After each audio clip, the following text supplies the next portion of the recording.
un avion de la flotte présidentielle de Côte d'Ivoire envoyé à Bissau pour exfiltrer le président Umaro Sissoko Embalo. On vous dit tout dans cette vidéo.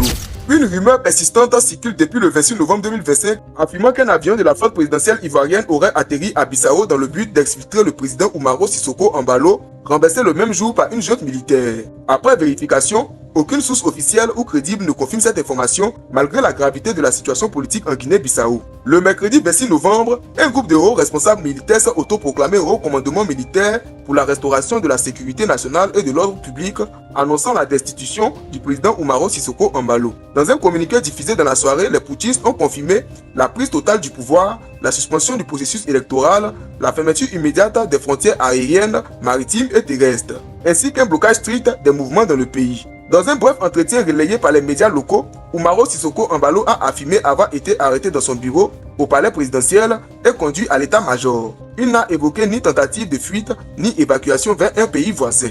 Depuis la nuit du 26 novembre, des publications sur les réseaux sociaux affirment qu'un avion de la flotte présidentielle de Côte d'Ivoire aurait été dépêché à Bissau pour permettre au président renversé de quitter le pays. Après analyse, aucune dépêche d'agence, aucun média reconnu en Afrique de l'Ouest, aucune communication officielle du gouvernement ivoirien, aucun rapport de suivi aérien, aucune source diplomatique ou institutionnelle ne confirme l'existence d'un vol ivoirien à destination de Bissau. Au contraire, la fermeture des frontières par la junte rendait très improbable l'atterrissage d'un appareil étranger dans la capitale bissau-guinéenne au moment des faits. Dans le contexte d'un coup d'État, il est fréquent de voir émerger des hypothèses concernant des tentatives d'exfiltration, surtout lorsque des chefs d'État déchus cherchent à éviter la détention ou la violence. Cependant, dans ce cas précis, Embalo a été arrêté dans les premières heures du putsch.